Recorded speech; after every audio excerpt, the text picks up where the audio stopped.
Honorable Prime Minister.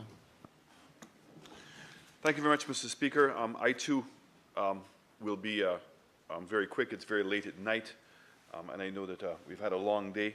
We're more than likely going to have to come back tomorrow to be able to, yes, good morning, to finish the job.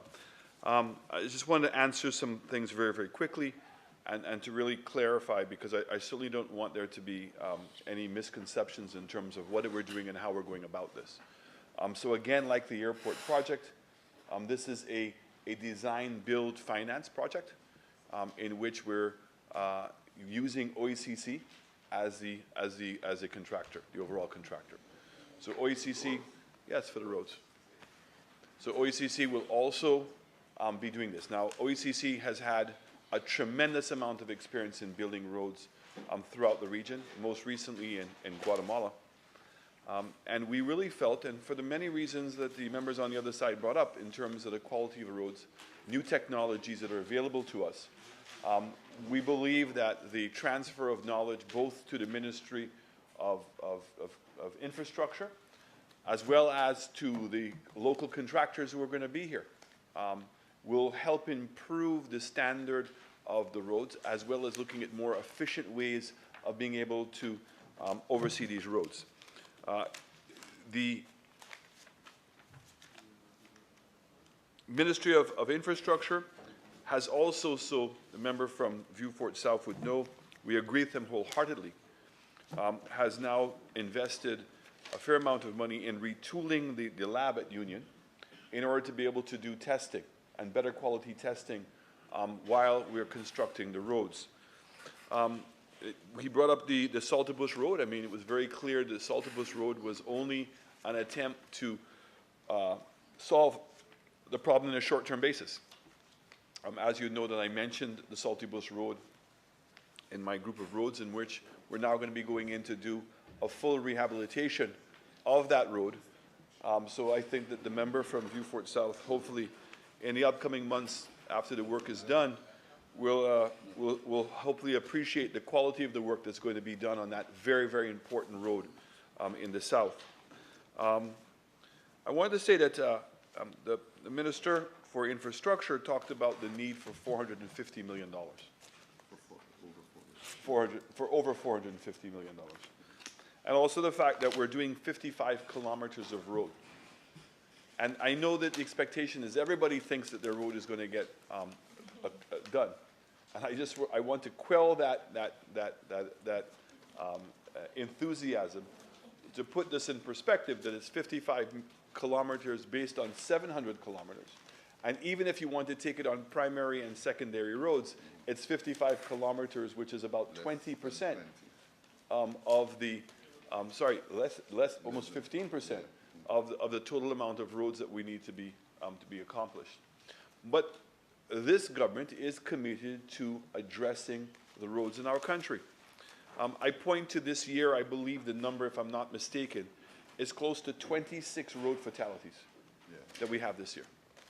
26 people who have lost their lives on the road. Sorry? 23?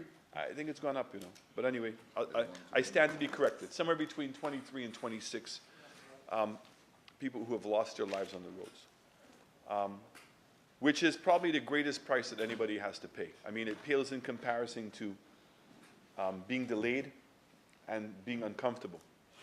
But certainly the combination of those two things has generated a significant amount of loss of lives.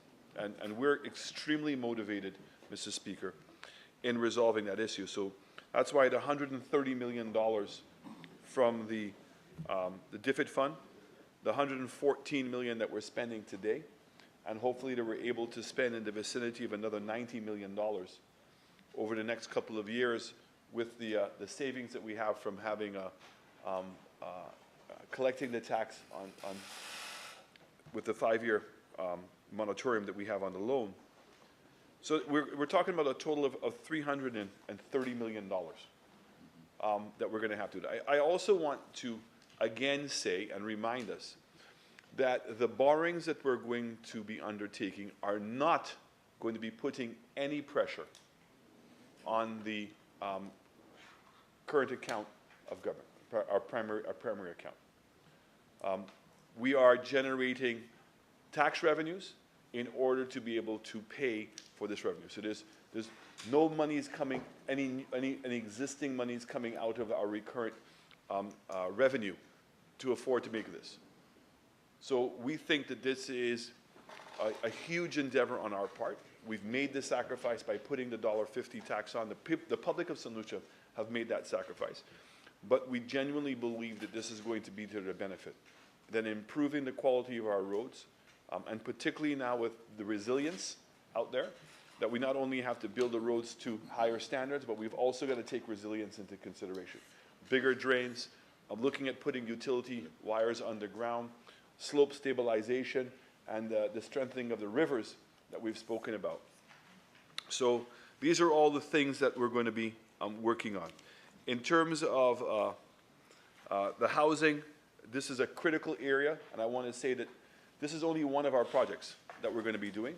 We are certainly engaging the private sector in which we can give them land and lease it to them, give them incentives, and one of the things that we're looking to do is to agree to purchase at least 10% of their building stock in order to be able to use those houses to be able to help the same people we're speaking about, the vulnerable people who need help. And the fact is, let's not go and build low-cost housing areas. Let us integrate low-cost housing with middle-income housing, and all our people can be aspirational, and in terms of having startup houses. So this is clearly a huge part of our initiative, Mr. Speaker. So this government is undertaking a multitude of different programs that are all interconnected.